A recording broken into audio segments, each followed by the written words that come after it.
Welcome in to the NFL preview show for week 3 with Uncle Phil and the Sticks. I'm your host, Matt. Thanks, everyone, for joining us this evening. Uncle Phil, Sticks, how are you guys doing?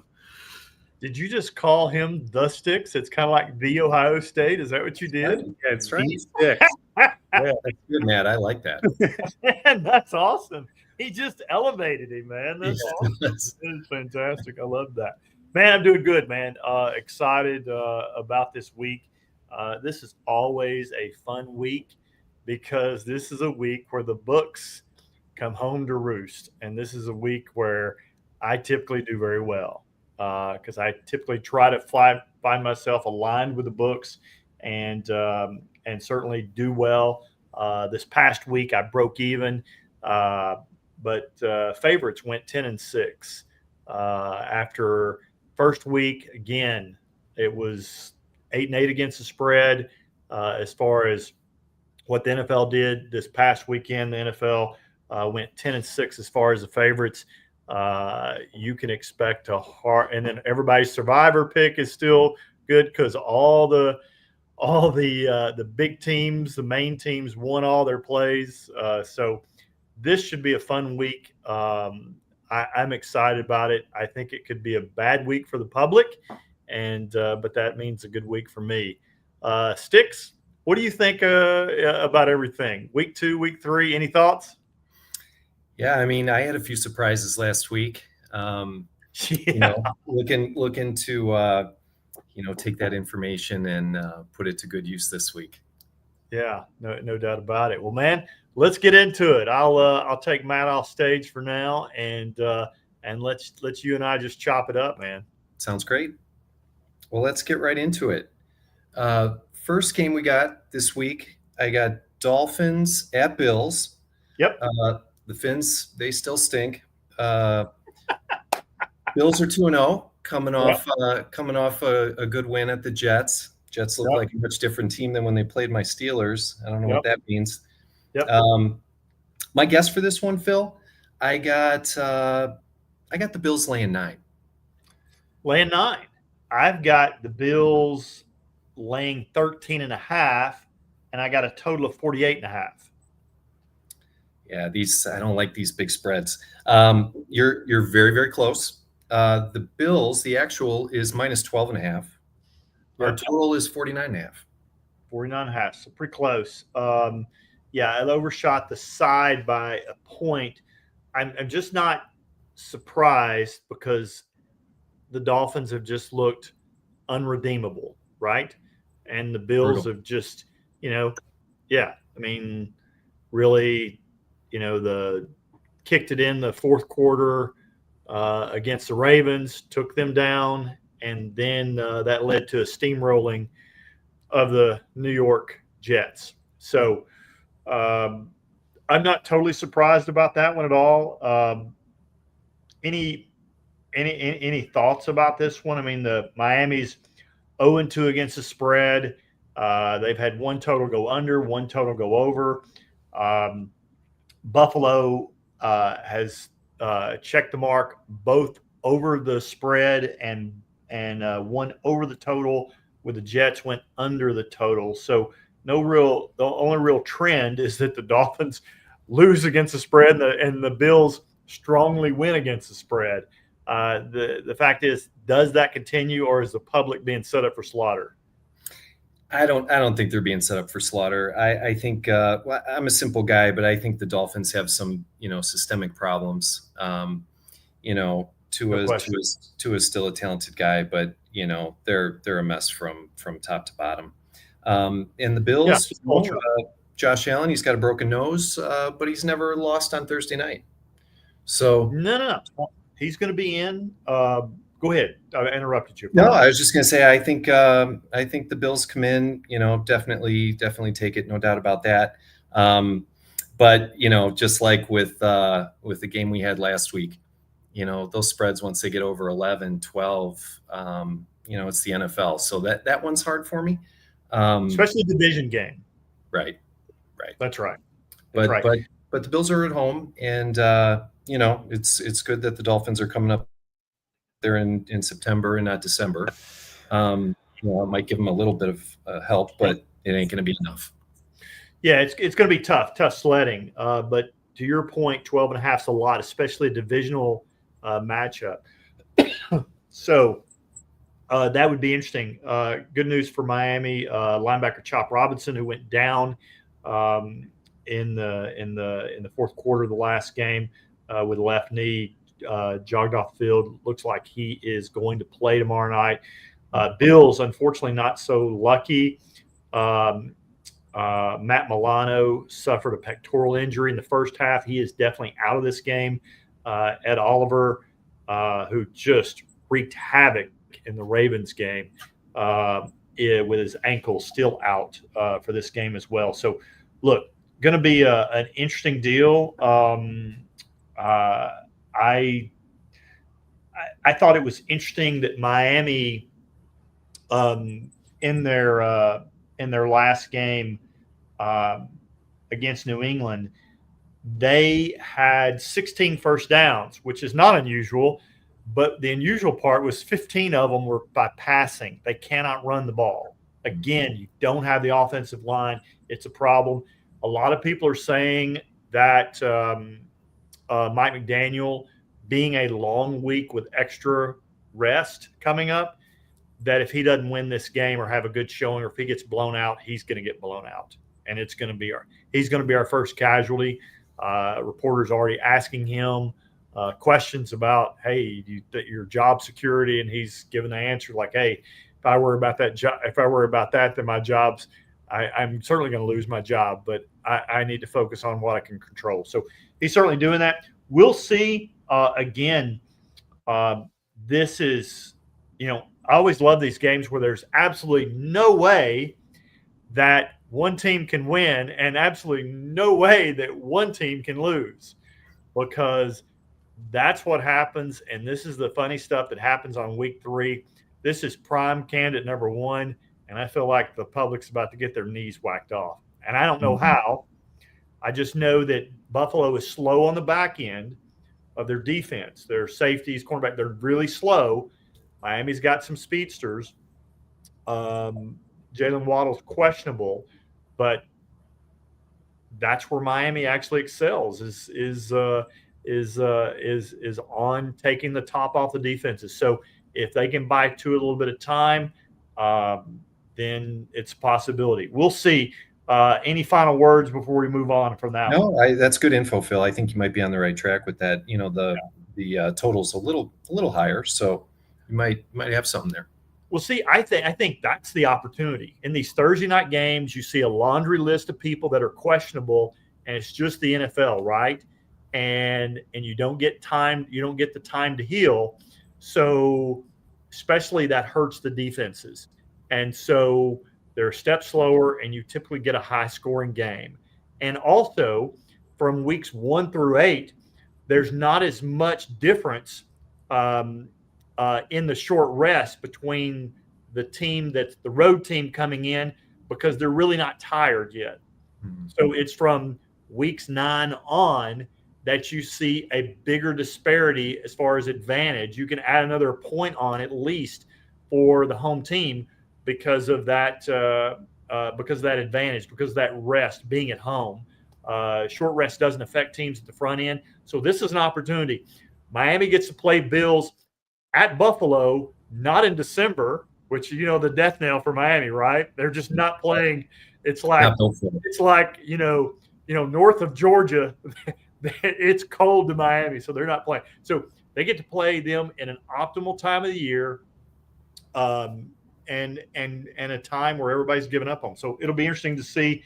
I'm looking forward to it. I think it's going to be a fun one. I think it's going to surprise some people. Good stuff. Good insights, Uncle Phil. We'll go to the next one. We got the Falcons at the Panthers. Panthers 0-2, Falcons 1-1. I'm still bullish on the Falcons. I had a guess of the Falcons -7. I've got this one. I've got Falcons at -3.5, and I've got a total of 43.5. Our actual was Falcons -5.5, and the total is in fact 43.5. Okay. Weather on this one, and this is almost, you're going to hear me say this on just about every game. I didn't really cover it in the Bills game, but I meant to. Bills, 69 degrees. Always kind of celebrate all these decrements of like, hey, our first games are in the 60s. When we get to the 50s, we kind of get. Hopefully, we'll get our first snow game in probably a month or maybe a month and a half. But anyway, we're working our way down. Fall is in the air. Lots of slight chance of thunderstorms. Same thing with this. With this game, 82 degrees in Carolina. Again, another team, another 0-2 teams. Again, the 0-2 teams, this is really stacked against them this week, because if you do not win week 3, you're almost guaranteed not going to playoffs. Not that Carolina has any aspirations or Miami at this point, but they might. But if they lose this game, this is the first 3 weeks of the season are really interesting times, because the bad teams don't know they're bad. And so they tend to play over their skis a little bit. And this is another 0-2 team that I thought was incredibly frisky against. They're down 24 points to Arizona in the second half. Teams that were down 24 points or more in the second half had never covered the spread in 111 games until Carolina did it and came back in the fourth quarter against Arizona. So now it's 1 at 111 in that statistic. So really interesting that they have an opportunity to come back in this one. They have a chance to. I thought they had a good fourth quarter. Granted, it was against Arizona, but again, the Falcons didn't really impress me that much as well. Carolina's got a frisky little defense. I think the public, again, will smash Atlanta. And again, this is a home divisional dog, getting a tremendous amount of points. And you said it's 5.5, so neutral would be 8.5. At home would be 11.5 favorite against Carolina. Seems like a lot of points to an Atlanta offense that is just built around running the ball and is very pedestrian. Seems like that Michael Penix just looks out to the flat and doesn't really throw downfield. So I don't know. Any thoughts about this game? I mean, I think he can throw downfield, and I'm looking to him to get better with every game and more experience. Any major injury news on this one? I don't think so. I haven't seen any. Right now, I mean, it's still. This is the first day that teams actually report injuries, and right. I haven't seen any. I saw that. I was just kind of looking at that. You kind of look for the do not practice. You've got wide receiver Jamal Agnew didn't practice with a groin injury for the Falcons. A.J. Terrell's the big one, right? Cornerback, he's their all-star cornerback. He has got a hamstring. Now, did not practice. They haven't ruled him out yet, but supposedly this is a pretty severe hamstring injury, and he's probably going to miss multiple games. So, but that's not out. James Pierce, their rookie all-world edge, did not practice with a groin injury. That's something to pay attention to. And tight end Charlie Warner with an ankle injury for Atlanta didn't practice either. So you've got that. Carolina just got a couple people didn't practice. You got linebacker Patrick Jones and Tershawn Wharton, defensive end, both with hamstrings, did not practice. But it'll be interesting to see how this whole thing plays out. Again, there is absolutely no way Carolina can win a game, right? Right. No way. There's no way they can cover the spread. And this is the week. I couldn't be more excited. This is like Christmas in July for me. I couldn't be more excited about this week. The public, I think, gets absolutely crushed, or I'm going to get crushed. So, but this is a fun week.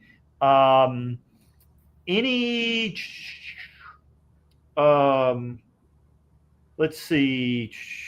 Anything else about this game that stands out to you I know it's NFC South. it's a long way from the NFC North that you're so fond of. But anything else about this? I'm trying to see if I've got anything else on this game. Yeah, I think this is, it's pretty straightforward. I don't think there's anything else that's emergent that would that would factor in. Yeah. Look, one player I do want to mention is Teteroa McMillan for new rookie wide receiver for Carolina. Looks like he's certainly a go-to. Looks like he's a player. I really enjoy watching him. I'm excited about watching him again. They dominated Arizona statistically, but again, only managed 49 yards on the ground, and they've got to get better than that. So their run defense has improved, but their running offense, which was so good last year, hadn't really shown itself yet. We'll see how that works out. All right. We'll move on to the next one. We have the Packers coming to Cleveland. Packers and Browns. Packs 2-0. Browns are 0-2. Yeah. I'm not going against the Packers until they give me a reason to. They're looking like the class of the league. I had the Packers -7. Yeah, my guess was 7.5, and I've got a total at 43.5. So our actual was the Packers are playing 8.5, and our total is 41.5. Okay, all right. So kind of split it in the middle of both on that one. So interesting. What are your thoughts about this game? That total's catching my eye. Yeah. What do you think about it? That's an interesting total. I'm leaning over on that one.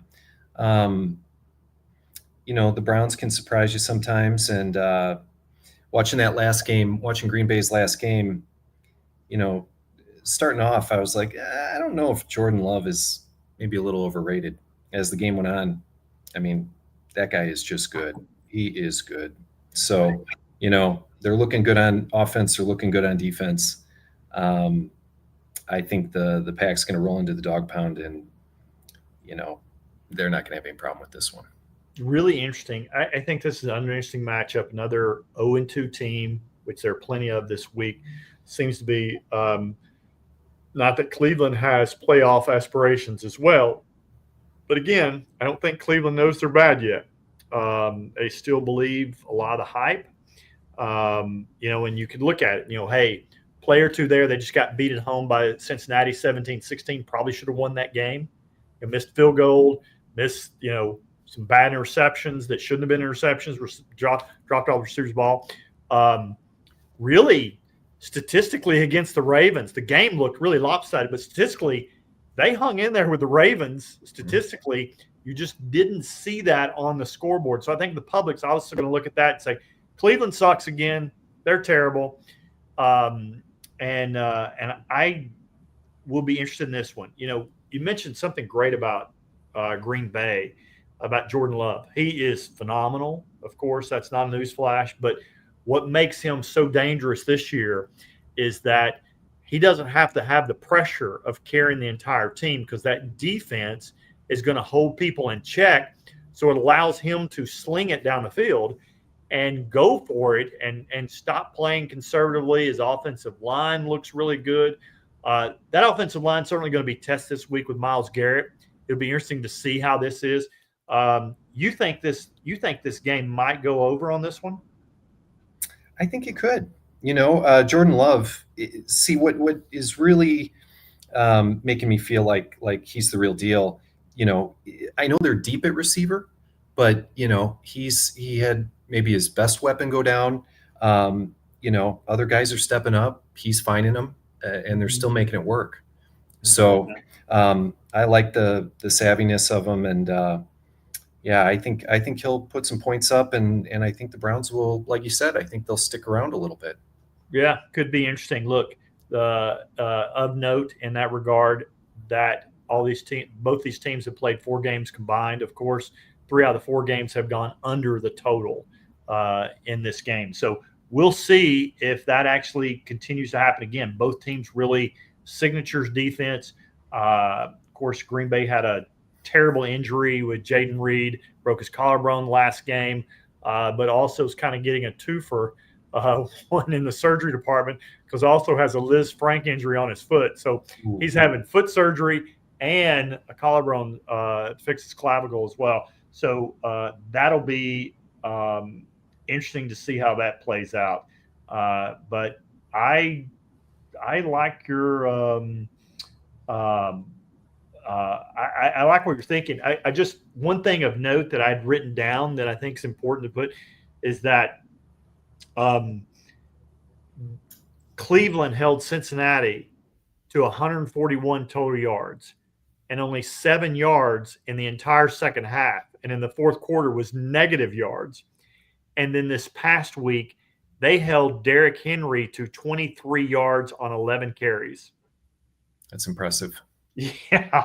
So just and the Ravens only rushed for 45 yards. So maybe think about that total a little bit. And I'm trying to poke some holes in your total. Yeah, no, I appreciate it. That's why we listen to Uncle Phil. There we go, buddy. We're getting better together. All right, let's go. Let's see what we got next here. We got the Texans at the Jaguars. Yeah. Texans, surprisingly, 0-2. Kind of a rough start. Jags are 1-1. Yeah. My guess, I had the Texans laying 3. I understand it's in Jacksonville, but I still have some questions about the Jags and the Texans. I don't think they're just going to stay on this losing streak. I think it's time for the Texans to have a W. Yeah, look, I mean, it certainly could be. My guess is this one is I've got Jacksonville because of the home field advantage, because the Texans look so pitiful, just putrid in their last game against Tampa Bay. Please, nobody ever send me or I better not ever see a post where C.J. Stroud is ranked ahead of Baker Mayfield, because Baker Mayfield just dominated that game. C.J. Stroud is exactly who I thought he was at the podium. When you get Dak or you get Jalen Hurts at the podium after a game, those guys stand up and they go, "I got to be better." It's just what they do. Jalen Hurts is like, "Well, we just got to be better on offense. Got to communicate." All those things. Like he's blaming other people immediately, and it's what he does. He is an excuse maker. He is a blamer, and I am not a fan of him, and I don't think he's very smart. So I just kind of get that from the podium.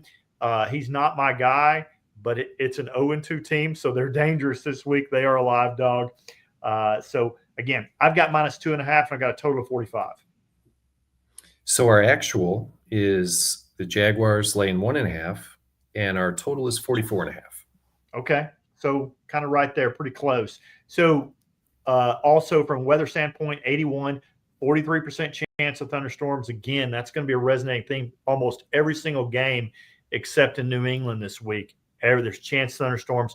We'll see how that plays out. I know it's frustrating to people because they're waiting for 1 o'clock games to end and get their bets settled so that they can use those bets to play the 4 o'clock games. And so that's going to piss some people off, I think, that are going to do that. Look, it's interesting. Jacksonville doesn't have a defense. They've got some cultural problems down there, but they're trying to fix it. I had an agent friend of mine that had that told me the day before Tank Bigsby got traded that he got into it with the running backs coach because he didn't get enough carries the first game and against Carolina, and they traded him the very next day. They are not playing around. It's a different mentality there. So it'll be interesting to see what's going on. Can they change that? You got to change it from the top. I see some butting of heads with Liam Cohen and with Trevor during the game. Liam Cohen's like, "Hey, hit him on the chest. Hit him on the chest." Like he was like throwing it everywhere. And Trevor's just like, and just blowing him off. And I'm like, he could have just ignored it and do that, but he chose to take it a step further and do the body language and do that. It just looked like a sign of disrespect to me, and that, Trevor may be part of the problem. And I hear that he is. I hear that, again, he's very into it's kind of like David Carr when he got drafted with the Texans. He would immediately go home and hang out with his wife instead of like going to dinner with the offensive lineman, and didn't build that camaraderie. Trevor is in that same vein where he doesn't do that. He doesn't go hang out with his peeps. He doesn't hang out with his offensive line, doesn't do those things, doesn't build that camaraderie. And I think Liam Cohen is just trying to get him to care. And no coach has yet to get him to do that. We'll see how that works out. But I wanted to go back and mention something about the Cleveland game to you, is that I got it on good, very, very high intelligence on the Cleveland Green Bay game that the offense, particularly, the offense felt like Kevin Stefanski's going away from the game plan. That in the game he gets nervous about the game and he just starts pulling the trigger, and all of a sudden he starts passing the ball. And they're like, hey, we need to stick to the run. And that game plan going in, and you completely ditch that. So what's going on? And so I think they have a leaders only meeting, I think today in Cleveland, and that's going to be brought up today that they're going to do that. So look for Cleveland again to try to establish the run this week, and just another one of those areas to poke holes in your over the total theory. So I'm working on it. If they're pounding that rock, that's definitely going to hurt my over. So I know that's going to happen. So okay. we'll see how that happens. But Jacksonville, terrible defense. It's just terrible. Which if CJ Stroud is going to get right, it's going to be against this Jacksonville defense, because they just god awful. Yeah, Jacksonville might even make the Texans' offensive line look good. So they might. Yeah. I love it. All right. So next one we got, Uncle Phil, we got the Bengals at the Vikings. Yep. Bengals are 2-0 for me, surprisingly. The Vikes are 1-1. Battle of the backup quarterbacks. I think in this one, the Bengals have the better backup. I like Jake Browning for what he is. I think the Bengals are going to make this one happen in Minnesota. I do have the Vikes laying 1. Well, in this game, I've got obviously no weather because it's in a dome. I've got the Vikings 2.5, and I've got a total of 43.5. Yep, you're right there. Vikings -3. Yep. Our total is 41.5. Okay. As far as the injury report, obviously the big one, are the quarterbacks. JJ McCarthy. I'm not sure that's not an improvement. Right. With him out. I mean, quite candidly. I mean, look, it is. He's had one good quarter, and that was the fourth quarter against the Bears. 7 quarters of absolutely just crap. I mean, just terrible. Doesn't look like an NFL quarterback. At least with Caleb Williams, you're like, oh, wow, big, strong, athletic, can run, and you see the arm talent. I don't see it with JJ.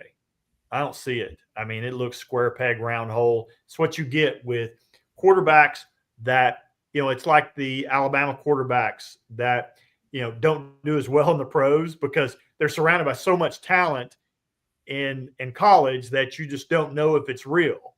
And then you look in the pros, you don't have, you got Mac Jones starting, you've got Tua starting, but nobody's really sure about either one of those.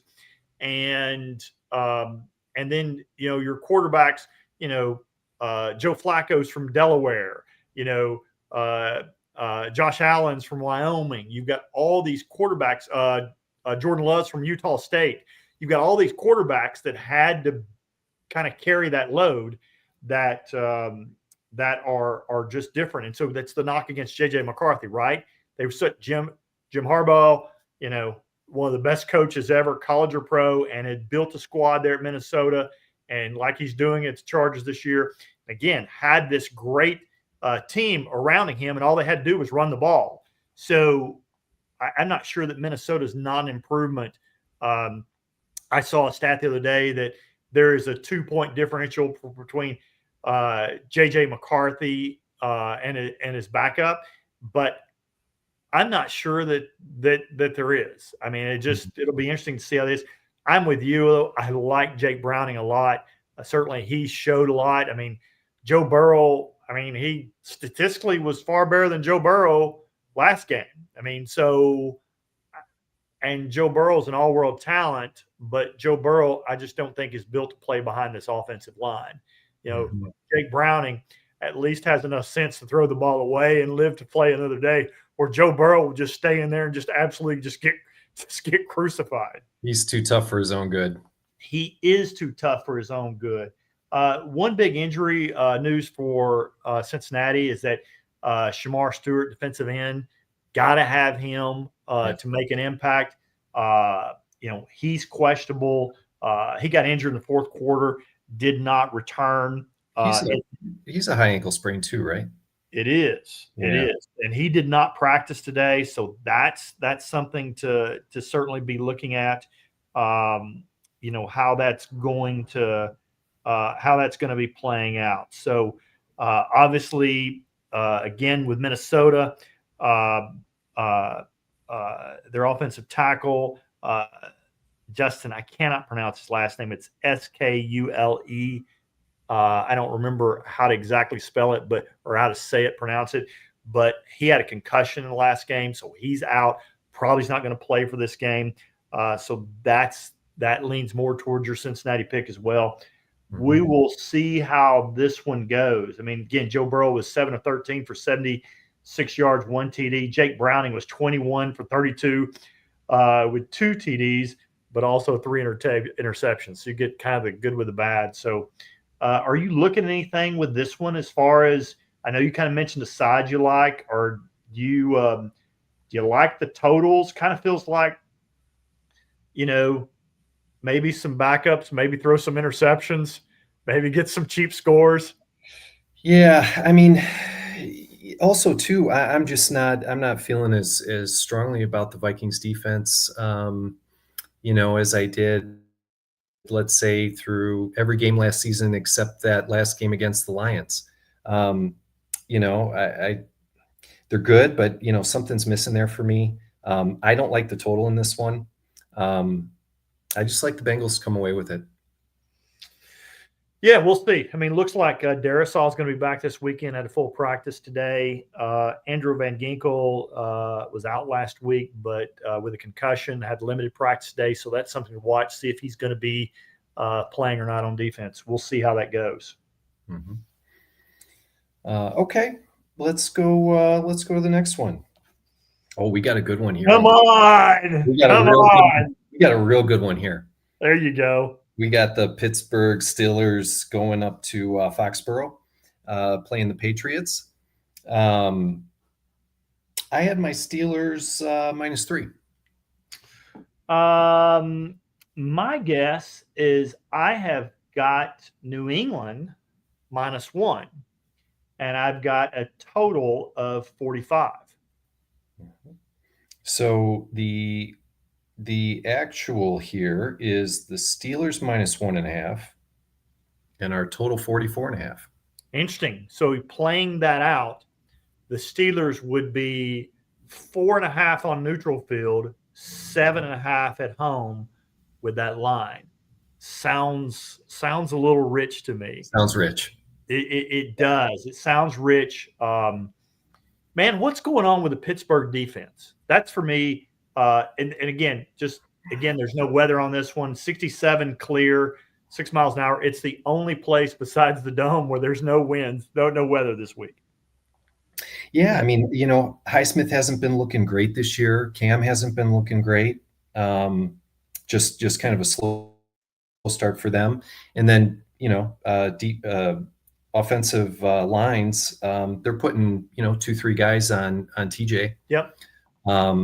Ramsey is kind of feast or famine. Yep. There's a pick, and then he blows a guy up, and then it's like blown coverage and big Sure. catch.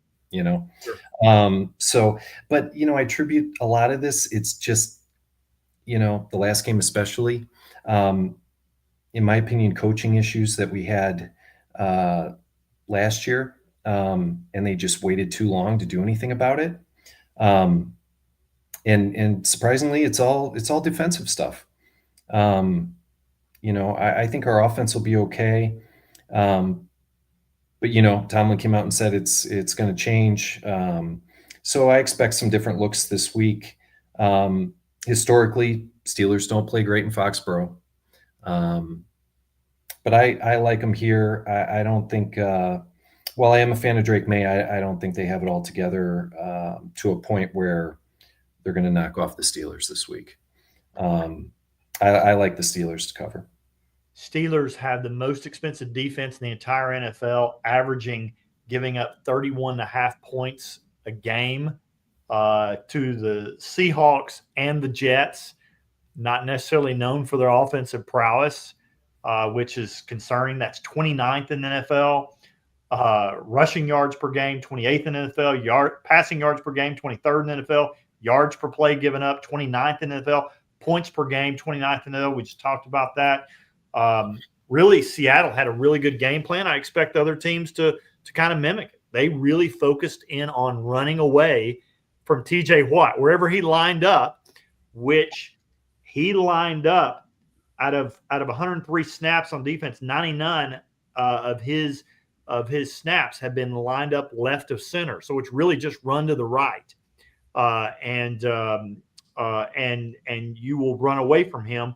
And when teams are running away from Watt, they're averaging about 6.0 yards per rush, and running towards Watt, it's 2.5 yards per rush. I mean, it is just dramatically different, and that's what Seattle did, and they just wore Pittsburgh out with that. Now, clearly, the score was inflated because that terrible special teams gaffe by that rookie running back that, they stuck him, had got a couple carries, then they stuck him on special teams, and he apparently wasn't aware of the rule, and that's just kind of a bad look because Tomlin's teams are usually very buttoned up, right? Yeah, but I mean, the rule, does that even come into play? Let's say it doesn't bounce off his helmet. It's still a live ball. Like, what are you doing? The rule is, it's 20 yards from the 20 in. Yeah. If it hits, it's a live ball. And so regardless where he touches or not, it doesn't matter. I mean, it's just it's crazy that he's out there in that position and did not know that rule. Yeah. I'm sure he's got some talent, but it hasn't been looking good with that pick. And Jalen Ramsey, he had some good runs at the beginning of the game. Broke a few 8 to 10 yard runs. Then they kind of gave up on that. Play action in the first game was looking good. Kind of went away from it last game, but it makes sense if you can't get your running game going and you're averaging 50, 60 rushing yards a game. I mean, what are you going to – there's nothing you can do with that. The total in this game, what was the total? You said it was 44.5? Our total's 44.5, yeah. Gosh, these teams feel like physical defense type teams. But with the Steelers giving up so many points, and New England just gave up 81% completion percentage to Tua because they really couldn't generate a rush on him. It feels like that game could score a lot of points. What are your thoughts on that? They could, but like I said, I think we're going to see I don't know if it's sustainable, but I think we're going to see a different Steelers defense than we saw the first two games. Tomlin's going to crack the whip and say, guys, we need some more creativity here. Let's mix it up. Steeler fans unite. Yeah. I'm looking for the Steelers most definitely keeping the Pats under 20. Yeah. One diehard Steelers fans, the steel curtain will never die. Look, the one concerning thing about Rodgers is that if he's getting pressured on him, last week against Seattle, 2 of 10 when he was pressured last week for 27 yards and interception. And he was also sacked 3 times. So, again, that's the key. That's the Achilles heel for Rodgers. It's the Achilles heel for Rodgers. It's Achilles heel for any old quarterbacks. You know, Tom Brady, his last year, did not want to be hit.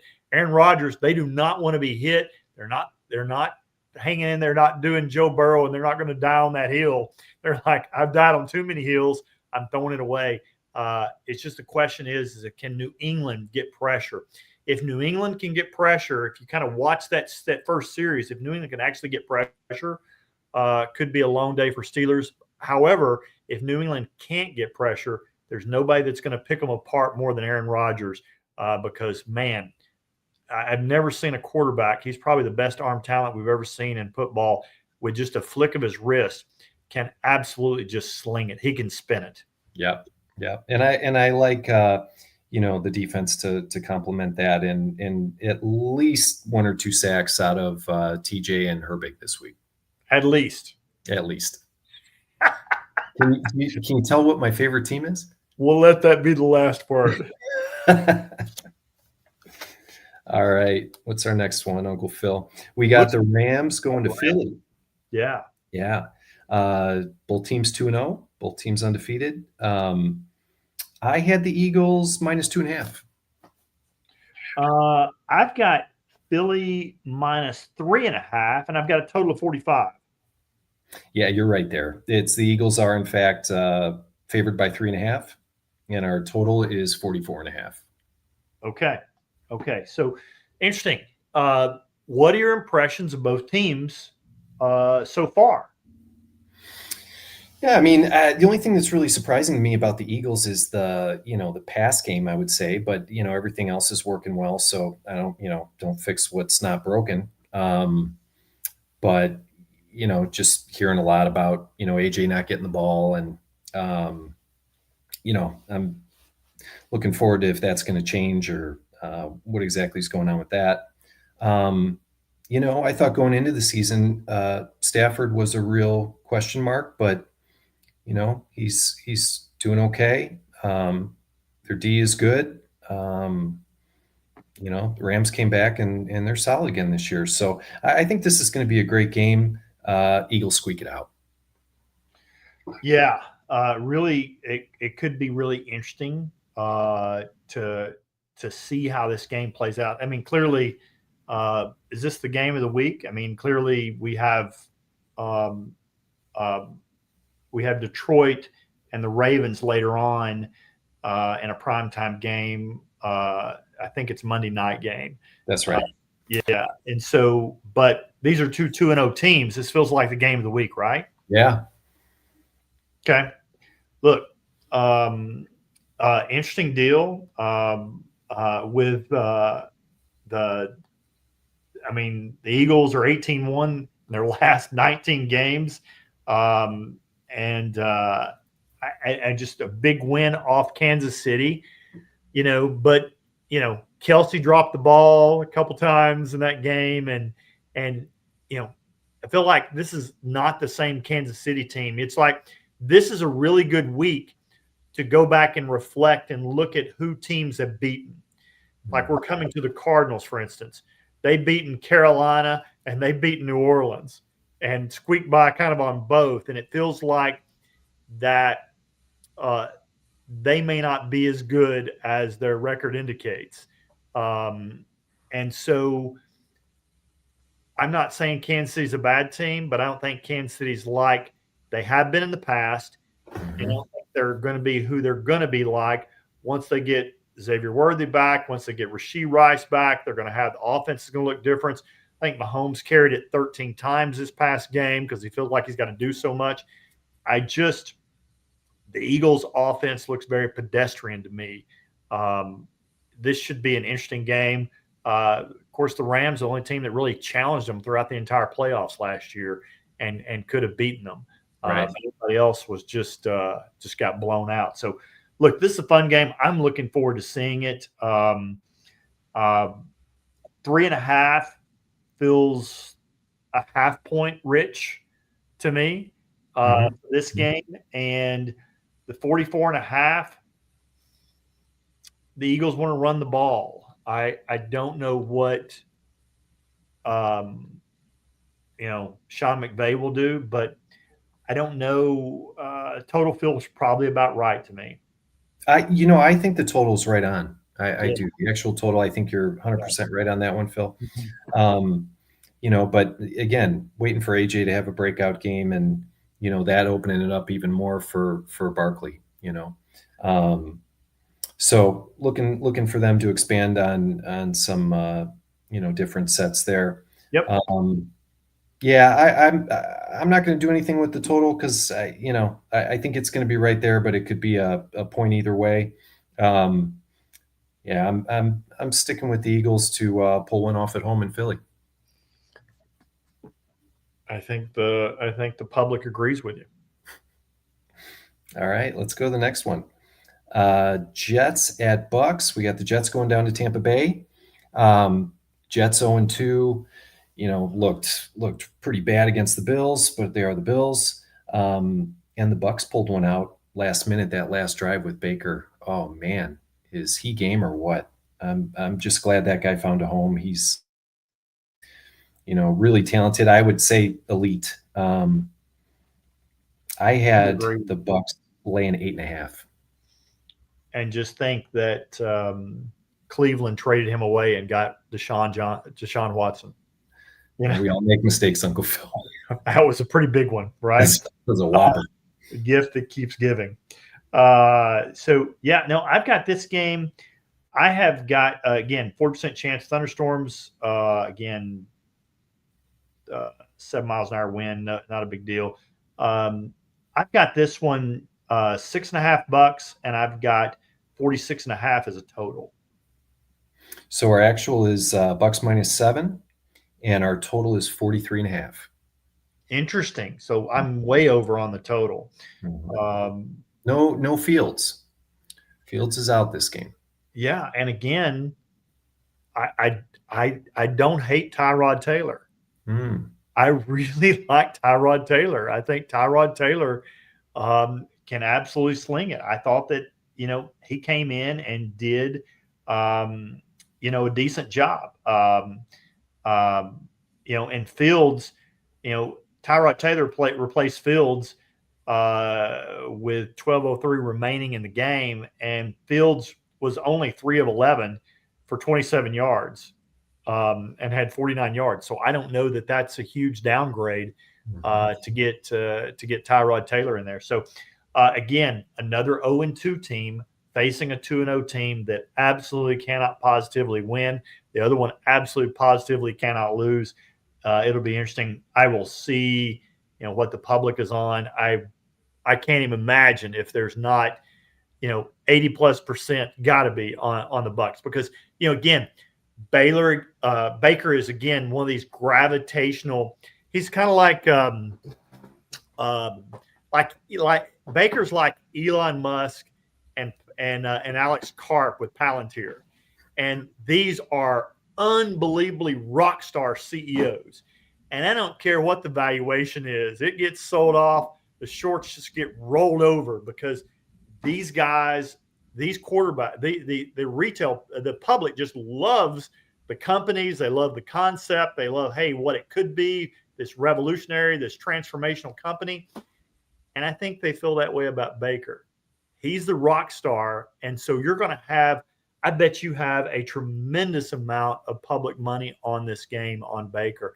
And I'm not saying he doesn't deserve it, but it'll be interesting to see if that line gets driven up. If it gets driven up to a certain point, I know that you're going to hate it, but I'm going to play the Jets. Jets. Ooh. Yeah, I don't blame you for that, but it's just the Bucks to me just look like one of the better balanced teams in the league. They do, and this is without Chris Godwin, without Tristan Wirfs. Wait till they get them back. Yeah, be an interesting thing. I am going to spend some time in Vegas this weekend, and I will be posting some tickets of some future bets that I'll be taking this weekend.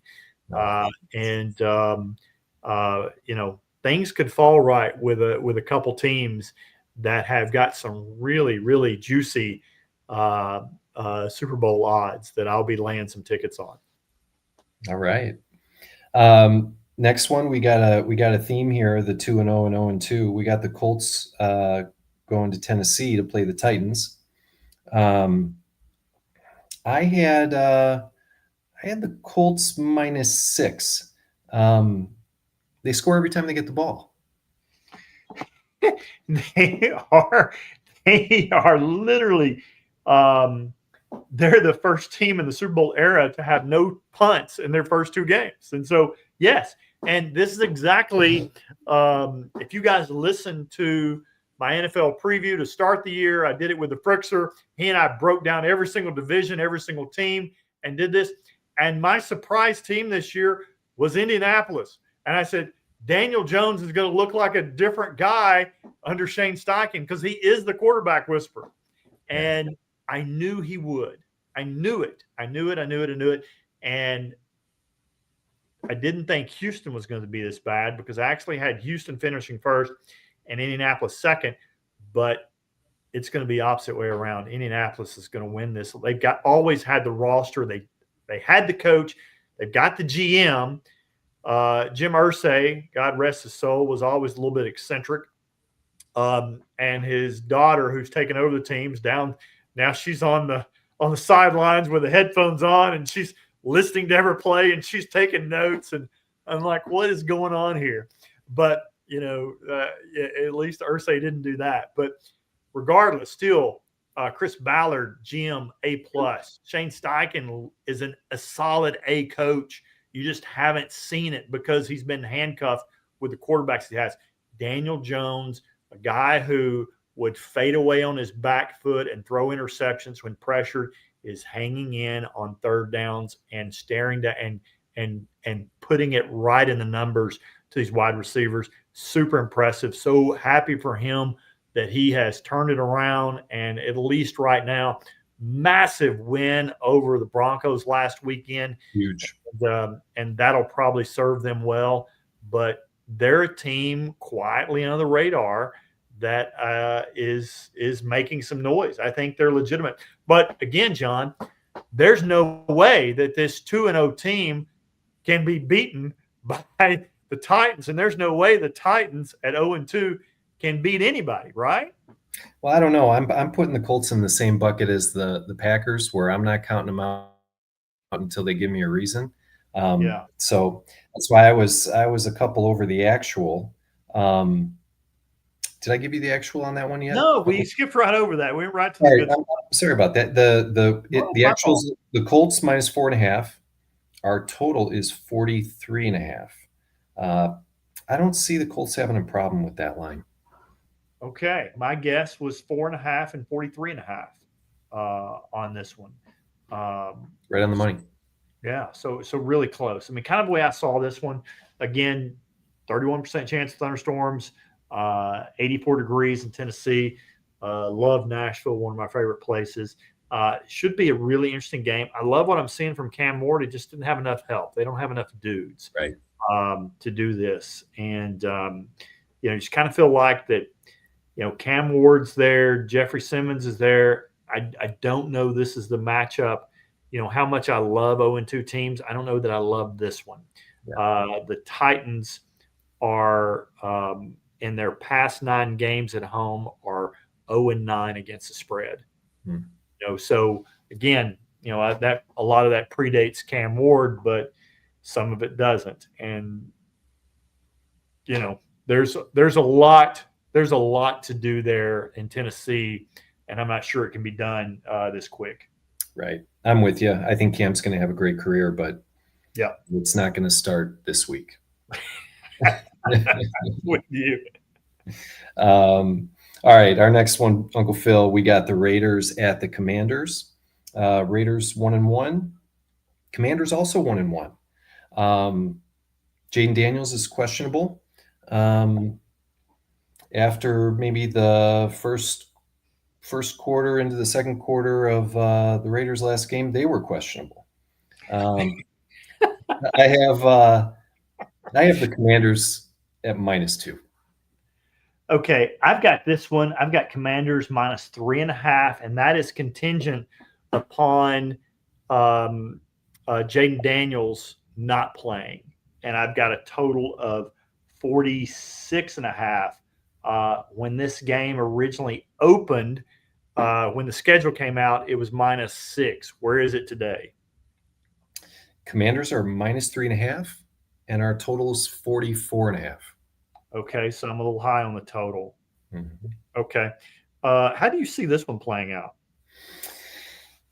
I liked the Raiders last week against the Chargers. I mentioned it felt a little bit like a trap game to me. I think the Raiders have some potential for sure.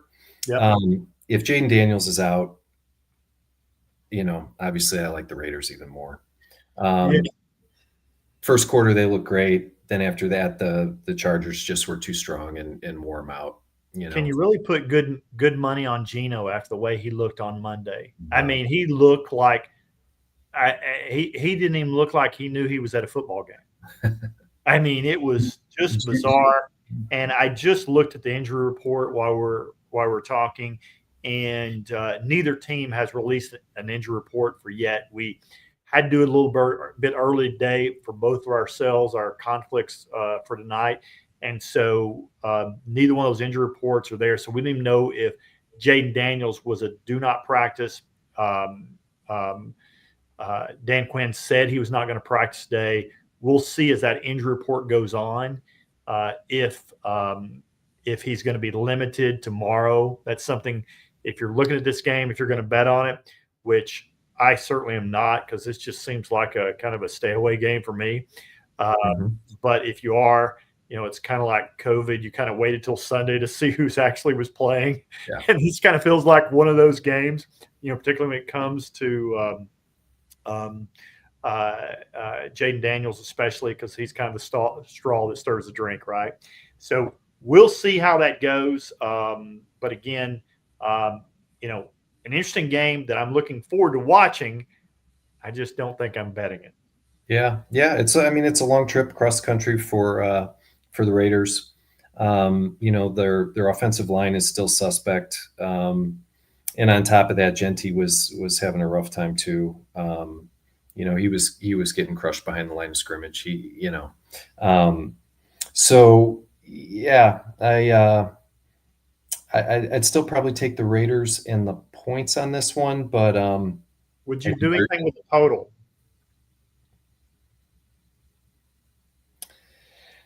This one's it's telling me under. I wouldn't be surprised. One thing that I had remembered from this game is that Matt Gay, the kicker for the Redskins, the Commanders, old habits hard to break. For the Commanders, missed 2 or 3 field goals last week. And so if you're taking the total, once it kind of gets into a kicker's head like that, he's going to miss one and just piss you off. All right, let's see what we got next here. We're going into our primetime games now, Uncle Phil. Yeah. We got the Denver Broncos at the Chargers. Yeah, dome game. So no weather in that one. I've got, my guess is Chargers -3, and I've got a total of 45. You're right there. Actual is Chargers -2.5. Our total is 45.5. Okay. What are your thoughts about this game? So I had the Chargers -4 on this one. Hadn't been big on the Chargers. I mean, I know how talented they are, but they've exceeded my expectations so far this year. Bo Nix, not sure. Not that I'm not sure about him, but something's going on there. I like the Chargers. Like I said, I would have thought it'd been closer to 4. I don't think the Chargers are going to have any problems covering the 2.5. boy, they look like a machine right now, right? Yeah. I mean, the defense, Jesse Mentors, what he's done with that defense just looks outstanding. Justin Herbert looks like the quarterback we thought he would look like, when he walked in the league. But again, after Anthony Lynn and after Staley, you're just like, is this guy a problem? And then you get a Jim Harbaugh, it's like, oh, no. He just had terrible coaching because the Chargers are cheap and try to promote coordinators into positions instead of getting the right coach and realizing that, hey, the coach is kind of important. The Broncos kind of figured that out. Chargers figured that out. The AFC West is the beneficiary of that. Not to say coordinators, they all have to start somewhere, right? But if you're going to, especially today, when these franchises are multi-billion-dollar franchises, and you have to make sure you trust who you're hiring. And Jim Harbaugh clearly knows what he's doing. Only coach ever to win Coach of the Year in the NFL and in college. Incredible coach, right? Yeah. I mean, a healthy Justin Herbert could be a scary thing. They're looking good, and I don't see it stopping here. Yeah, thing that you need to watch is that a big one, Denver's shutdown corner, who wasn't shut down at all last week against Indianapolis. He got lit up. They just kept going after him. But he was last year's NFL Defensive Player of the Year, needed help getting off the field in the first half with an injured left ankle. He returned, after getting the ankle tape, but it'll be interesting to see, kind of watch that injury report, see how he's doing this week. Maybe, kind of a potential weak spot in their defense, even if he does play.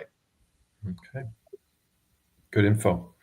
Our next one, Uncle Phil, we have the Saints at the Seahawks. Saints in Seattle. Another 0-2 team going to play a team they absolutely cannot win against the Seahawks team on the road. That wouldn't happen ever, right? I've got this one. I've got Seattle 9.5, and I've got a total of 43.5. What say you? Actual is 7.5.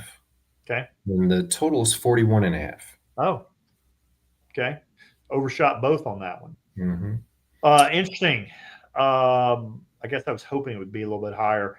30% chance of rain, 65 temperature, and light wind. So nothing big on the weather.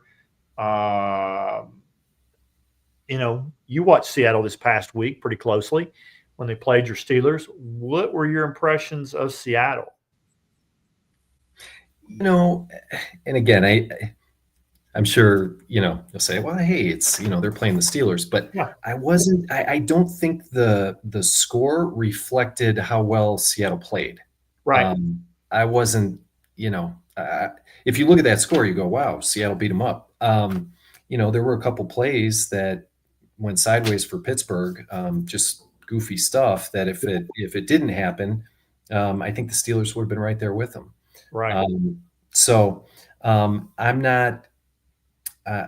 not big on Seattle.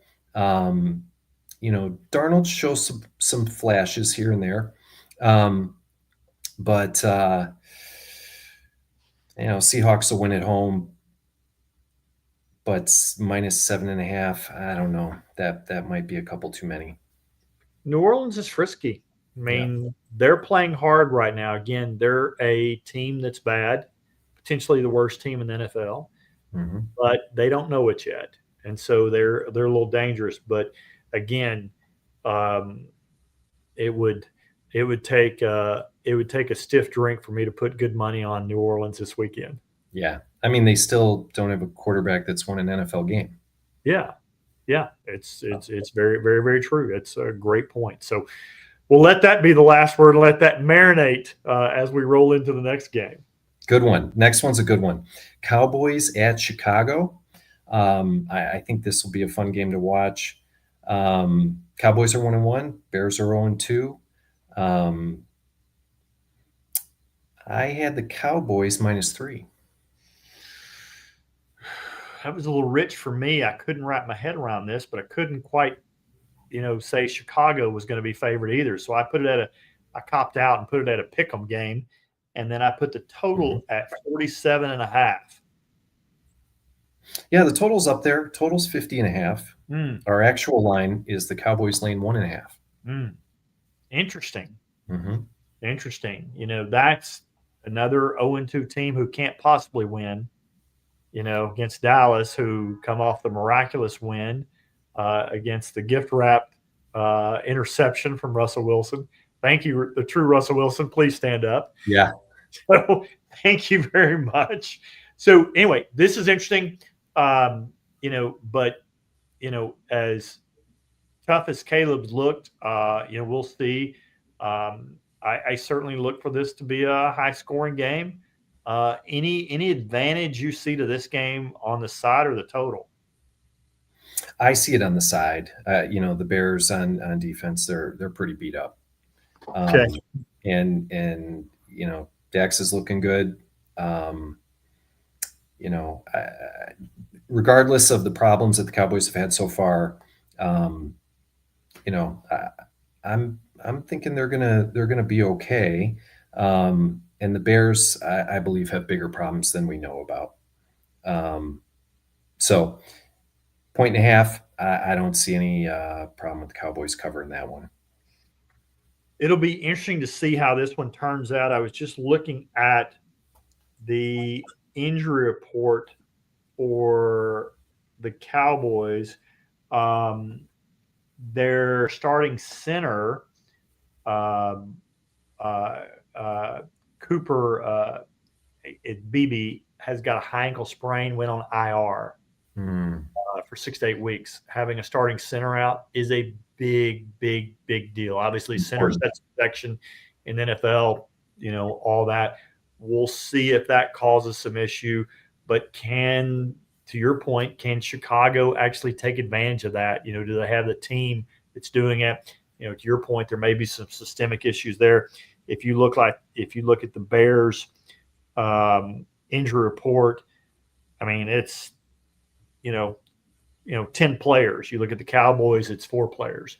So, but it is something to be, you wouldn't want to minimize that impact of the center. So we'll see how that plays out.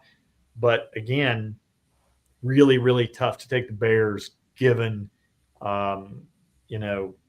you'd have to pump the spread up there a lot more for me to get really excited about the Bears at this point.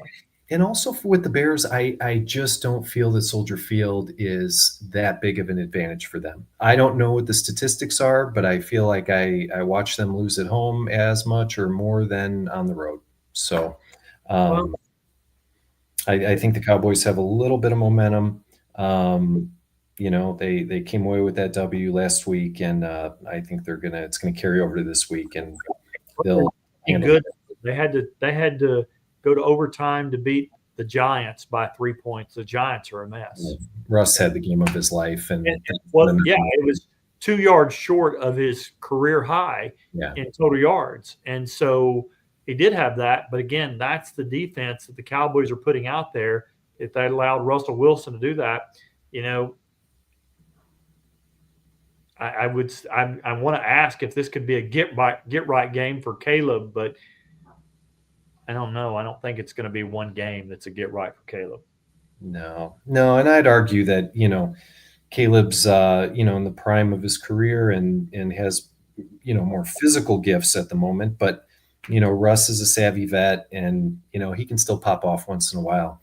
I haven't seen enough from Caleb Williams to really have any faith in him. Not even just looking at this year's body of work. So, I like the Cowboys. Give me, I'll give you 1.5. I like the Cowboys. All right, I'll take it. All right. Cardinals in San Francisco. Cardinals and 49ers. Cards 2-0. 49ers 2-0. Divisional game. I had the 49ers given 2. I have the 49ers 3.5, and I've got it 45. Yeah, actual 49ers are minus 1.5, and our total is 44.5. Interesting. So the total's kind of creeping up to where close to where I am, but the side not so much. It's very interesting that Arizona has again divisional game, so those are notoriously tough, and Arizona has always historically given San Francisco a hard time, whether it's home or on the road. So I certainly can understand where that is. It just feels like that Arizona is way overvalued to me. I mean, I've watched them 2 weeks. I've had them 2 weeks in a row. 1 week, I survived as far as against the spread, just barely. And Half then a point. last week, yeah. And then this past week, of course, just threw everything that I had within a 5-foot radius at the TV. When I saw them give up a 24-point lead in the fourth quarter and barely hang on to win, I really wanted them to lose at the end because I know it's like, you're screwing me. Just go ahead and lose. And then I was just like, oh, you're one of my survivor picks. You can't lose. And so I tried to look at that point, but I was just absolutely disgusted at their performance, and count me in as thinking that they're the most overvalued 2-0 team we have. Oh, okay. All right. Next, we got Chiefs going to New York to play the New York Football Giants. Yep. Chiefs 0-2, Giants 0-2. Battle of the 0-2 teams. Well, I would say the most undervalued 0-2 team has got to be the Chiefs, right? Possibly, yeah. Yeah. I'm going to say slight chance of showers, 65 degrees, light winds in the Meadowlands. I'm going to say 5.5 for the Chiefs, and I'll say 45. So the Chiefs are -6. The total is 45.5. Okay. Well, right on it. I just I don't know that the Giants are as good as they showed last week. I think their defense is. It'll be an interesting game to me. I think it's, the Chiefs can't really do anything on offense, and that's kind of the Giants' strength, because I don't know that the Giants are as good on offense as they showed last week, just because I think Dallas is so bad on defense. So I don't know. How do you see this game? This was kind of an odd one for me. So, I think it's going to be close because, lately Russ has kind of been good for a couple games or bad for a couple games. So, I think, well, it's not going to be like last week. I think he's going to have a decent game. It's in New York. I kind of like the over here. Do you? Yeah. Interesting. Certainly could be. I just we'll see how that goes. I mean, the Giants continually shoot themselves in the foot. They had committed 14 penalties last week against the Cowboys for 160 yards. That is the most yardage that they have had since getting 175 penalty yards when they were against a team called the Boston Yankees in 1947. So, I mean, that was historic. So the Giants, again, making history, but not in a good way, unfortunately. If McDaniel goes, is Dayball the next? Is he the next one on the hottest seat? I believe so, yeah. Yeah. It certainly feels that way, doesn't it? Yeah. Yeah. I mean, especially, when you see, he and Joe Shane. Last year, Shane had his dude giving up Saquon, right, to the Eagles, and that awful look that he had on Hard Knocks about, we just don't think he's worth it, the whole thing. And so just a terrible look. And then Dayball's kind of having his Hard Knocks moment without Hard Knocks, because you see him, he couldn't do anything with Daniel Jones, and you see Daniel Jones all of a sudden blossoming under Shane Steichen. And so he's got a cringe every week because Daniel Jones is just crushing it. And so I just I don't know. It's a tough, and he wants to play Jackson Dart so bad, but he keeps being denied by Joe Shane and Mr. Mara that they won't let him play. They're like, you gotta give Russ a chance, and you're like, hey. I mean, look at the game Russ had last week, and Jackson still had a couple snaps. He still snapped a few times. Right? Yeah, I know. The whole thing, right? So, and Jameson might be on his way to Cincinnati if the if the noise is true. So yeah, I look for it to be closer than you'd think. And I think there'll be some points here. I don't think Patrick Mahomes is going to be rushing as much, leading quarterback rusher in the NFL at the moment. I think he'll be slinging a little bit more this game. And, they both put up some good points.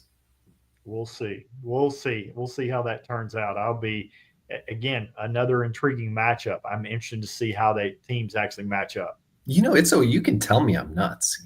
I love you. I won't take it personally. Man, look. It is good. It's good to do it. I literally don't know.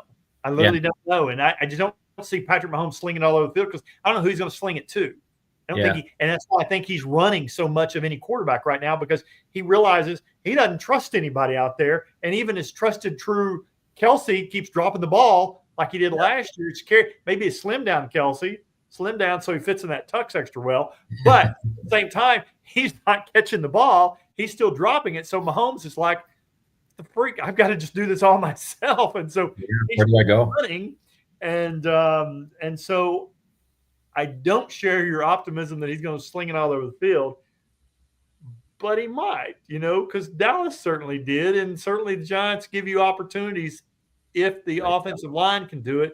I don't have the rankings for PFF. The Giants' 2 tackles were 2 of the worst tackles in the entire league after week 1. I don't know if they remedied that in week 2 or not. I didn't have a chance to check. But again, if those tackles can't hold up against a nasty front 7, it's going to be a hard day for Patrick Mahomes. They may win, but he's going to need the cold tub on Monday. Yeah, no doubt. All right, Monday night, Detroit Lions going down to Baltimore, face off against the Ravens. Monday night games always great. My guess was Ravens at -3. Yeah, I've got the Ravens at 5.5, and I've got it at 49. So our actual is Ravens at 4.5, and our total is 52.5. Wow, big one. Kind of feels like it. The last time these 2 teams got together at Baltimore, the Ravens just crushed them. It was a high-scoring game. These offenses are very potent. The defenses have shown they can be scored upon. I think it's a completely different game than the last time that these 2 teams played. The Ravens don't seem to be able to generate the pass rush that they were able to do before, and so that'll give Jared Goff a time to play. Everybody's like Ravens are just going to crush them. I think it's probably a little bit of a back-and-forth game. We'll see how it goes. Do you have a feeling about this game one way or the other? I mean, I could be wrong, Phil. These are the 2 leading scorers in the league. They could be, and if they're not, it is. It's right there. If it's not, it's only because an NFL team can't play the Pittsburgh Steelers twice in a week. Ouch. Yes. I'm just kidding, dude. I know. That was good. That was good. You just set me up for that one. But obviously, after the Detroit Lions just absolutely put a stinger into Ben Johnson last week, they have to be at least in the top. So I'm sure you're probably right about that. Yeah. I can't help but take anything but the over here. I think you're right. I think it's going to go back and forth. I could easily see either one of these teams coming away with it. The Lions, even though it was the Bears, they look like they got their groove back. So I like the total in this one on Monday night. Yeah, I totally agree with you. I'm on the side. Matt, that's all we got, man. I want you guys to keep going. That's great. Yeah, man, we were having too much fun. We just this is so much fun this year with Sticks. Really enjoy, brother. Oh, great to be here. Thanks for having me. Always good to see you. Yeah, yeah. Any last words for the people before we sign off? Oh, geez. Last words for the people. Don't think too hard. Save your money. Hey, save your money. I was going to say don't do drugs. All right, guys. Hey, guys, thanks for tuning in. It's awesome to be here, and it's great to be with you guys. Man, have a great week. Can't wait to see you guys Thursday night. Tune in, as I will definitely be throwing out a primetime teaser tomorrow night. I can't wait for tomorrow night's game. I cannot wait for week 3. Sticks and I are both very excited. Guys, for Sticks, for Matt, I'm Uncle Phil. As always, guys, let's roll.